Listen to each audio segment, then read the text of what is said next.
Hello সবাইকে, কেমন আছো সবাই? আশা করি বেশ ভালো আছো। তো আমরাও বেশ ভালো আছি।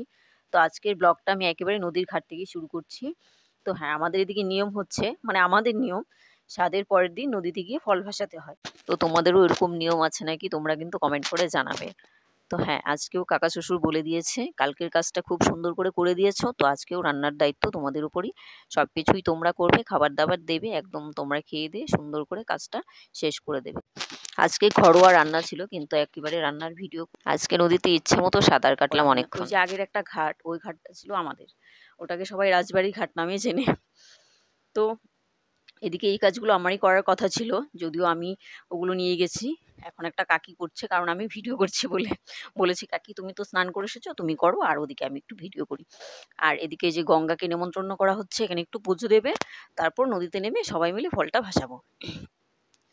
তো ওই যে কাকি পুজো দিয়ে দিচ্ছে, জল কাটা করতে হয়, মিষ্টি দিতে হয়, তো এগুলো। তারপর আমরা 5 বউ মিলে নেমে যাব নদীতে। আগে স্নান করতে হবে, তারপর ফল ভাসাতে হবে। তো ওইদিকে আমি অনেক দিন পর নদীতে এসেছি। তো ওই যে মানে আমার তো সাঁতার দিতে খুবই পছন্দ, খুবই ভাল লাগে। আগে তো খুব দিতাম, এখন তো যাওয়াই হয় না, কিন্তু নদীতে বেশ সাঁতরে স্নান করেছি। সবাই বলছে তোর তো সেই মানে কদিন পর পর গ্যাস দিতে হয়, আরো বেশি করে নদীতে ডোবা। কিন্তু বলো, রোজ দিন তো আর যাই না। সেই সেই আমার সাধের সময় এসেছিলাম নদীতে, তারপর আর নদীতেই যাওয়া হয়নি। তো ওই যে একটু সাঁতার দিয়ে দিচ্ছি। তা অনেকক্ষণ স্নান করেছি, ভাস্তা একটু ভিডিও করেছে। তো ওইদিকে এখন আমরা ওই যে সবাই মিলে ফল ভাসাচ্ছি।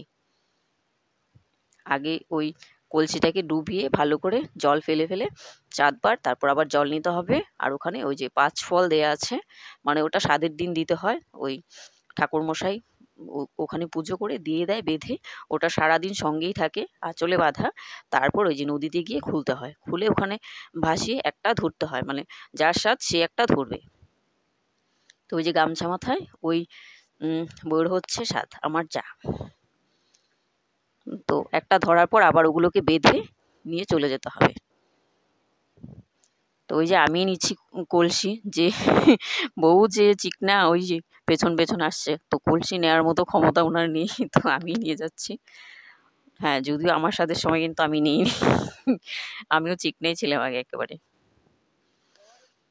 তো আজকে হ্যাঁ, আমি যে কলসি নিয়ে এত দূর আসতে পারবো আমি ভাবিনি। ওটা ওই আমার বাড়ির সামনের জায়গাটাই। তারপর ওই যে কাকা শ্বশুরের কোলে দিয়ে প্রথমে বউ নমস্কার দিচ্ছে। আর এখন সবাই ওই যে ওটাকে কোলে নিয়ে কান্না করবে, অনেক অনেক খেলা হবে। তারপর আজকেও কিন্তু কাকা শ্বশুরের বাড়িতে আমাদের 3 বউ মিলে রান্না, খাওয়া দাওয়া সব কিছুর আয়োজন করতে বলেছে।